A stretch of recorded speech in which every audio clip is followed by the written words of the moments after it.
Je discutais avec une amie avocate qui exerce en Île-de-France et elle me disait qu'elle était sur plusieurs dossiers concernant des étudiants sous OQTF. Et elle avait l'impression que les préfectures étaient devenues distributrices automatiques des OQTF, surtout en direction des étudiants étrangers. Moi, je lui ai dit que j'étais pas du tout étonnée de ce constat vu que je travaille dans l'accompagnement des démarches en ligne. Je reçois plusieurs usagers et également des étudiants. J'ai remarqué d'ailleurs qu'il y avait plusieurs étudiants, certains qui m'étaient très proches également, avaient du mal à renouveler leur titre de séjour, soit parce qu'ils n'avaient pas eu de très bons résultats en cours d'année, soit parce qu'ils n'avaient pas une garantie financière pour pouvoir renouveler leur titre de séjour. Je viens donc à travers cette vidéo sensibiliser les étudiants étrangers qui viennent d'arriver en France ou ceux qui débarqueront dans les prochaines années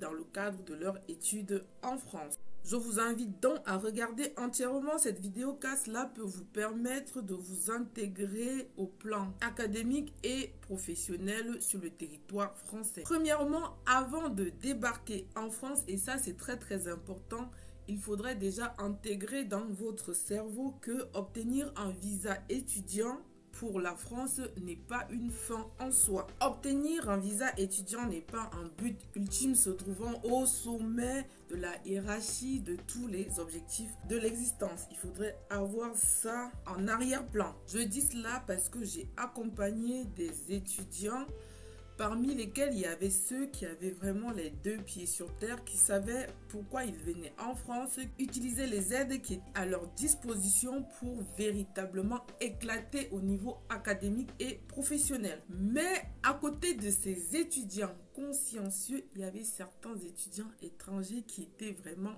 hors sol. Quand je dis hors sol, c'est vraiment hors sol, c'est-à-dire des étudiants qui avaient été inscrits dans des écoles privées qui coûtaient plus de 10 000 € et qui recevaient des aides financières chaque mois. Pour eux, c'était bon quoi, ça va, ils ont toutes les aides, ils n'ont plus aucun effort à faire. Et malgré les conseils prodigués, ils étaient en l'ignorance qu'à la fin de l'année, ils devaient renouveler leur titre de séjour, et ce renouvellement, la préfecture devait tenir compte de ce qu'ils avaient comme résultat et de la garantie financière. Et ces étudiants, c'était des personnes qui se la pétaient sur les réseaux sociaux comme TikTok, Facebook, avec des photos, des vidéos devant la Tour Eiffel, devant le Louvre. Tranquille. Ce que vous devez savoir, vous étudiants, c'est que après l'expiration de votre visa valant titre de séjour,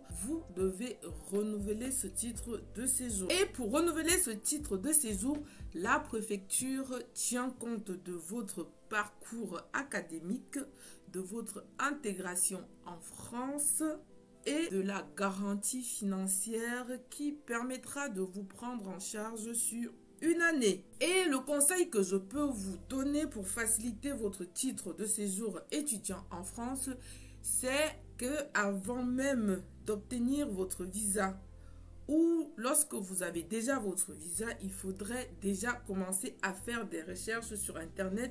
Si vous avez besoin de faire une alternance, de commencer à faire des recherches sur l'alternance pour l'année prochaine. Commencez déjà à faire des recherches pour des jobs étudiants. Commencez déjà à voir comment vous allez faire pour avoir une garantie financière pour l'année prochaine. N'attendez pas la dernière minute pour réaliser ces recherches, sinon vous risquez d'être hors de l'air, car comme vous le savez, les renouvellements des titres de séjour doivent être faits 4 mois avant l'expiration du titre de séjour. Donc quand vous arrivez en France, soyez focus sur l'objectif qui est d'avoir votre diplôme. Utilisez les aides étudiants qui sont à votre disposition pour éclater au niveau académique et professionnel. Il faut savoir qu'en France, il y a une multitude d'aides à destination des étudiants. Il y a également un site dédié à cela. Faites du mieux que vous pouvez pour ne pas tomber sur le coup d'une OQTF. C'est quoi une OQTF? C'est un document qui vous oblige à quitter le territoire français parce que vous ne remplissez plus les conditions liées à votre demande de séjour. Cependant, si vous tombez sous le coup de l'OQTF parce que vous pouvez avoir des difficultés légitimes qui vous a empêché d'avoir un parcours comme la préfecture le voulait, ou vous avez eu des difficultés à obtenir une garantie financière sur l'année, ne jouez pas les apprentis juristes. C'est un conseil que je vous donne ici. Très sérieux. Moi-même qui suis devant vous, j'ai des compétences théoriques et pratiques du droit, mais lorsque je tombe sur des affaires liées aux OQTF, je les oriente directement vers des avocats, des experts, des juristes qui maîtrisent le contentieux du droit des étrangers. Évitez d'aller déposer votre recours sur la plateforme Délai Recours, car vous vous tirez une balle dans le pied. Saisissez une association, un avocat, un expert afin qu'ils puissent vous aider à faire ce recours, car ils ont de la pratique, ils savent comment rédiger des conclusions, vous défendre valablement pour que vous puissiez obtenir le renouvellement de votre titre de séjour. Je sais que la vie en France n'est pas facile, mais essayez de sortir ou d'élargir votre zone de confort. Vous allez voir que vous allez éclater au niveau académique et professionnel. D'ailleurs, j'envisage faire des sessions d'information en live ou en présentiel pour pouvoir donner des outils aux étudiants étrangers, outils qui vont leur permettre de mieux gérer leur séjour en France et mieux s'intégrer au niveau académique. Si vous êtes intéressé par ces lives, n'hésitez pas de mettre en commentaire intéressé. Ensemble, on organisera des lives ou en présentiel pour faire ces sessions d'information. Bon courage, je vous dis à bientôt pour une autre vidéo.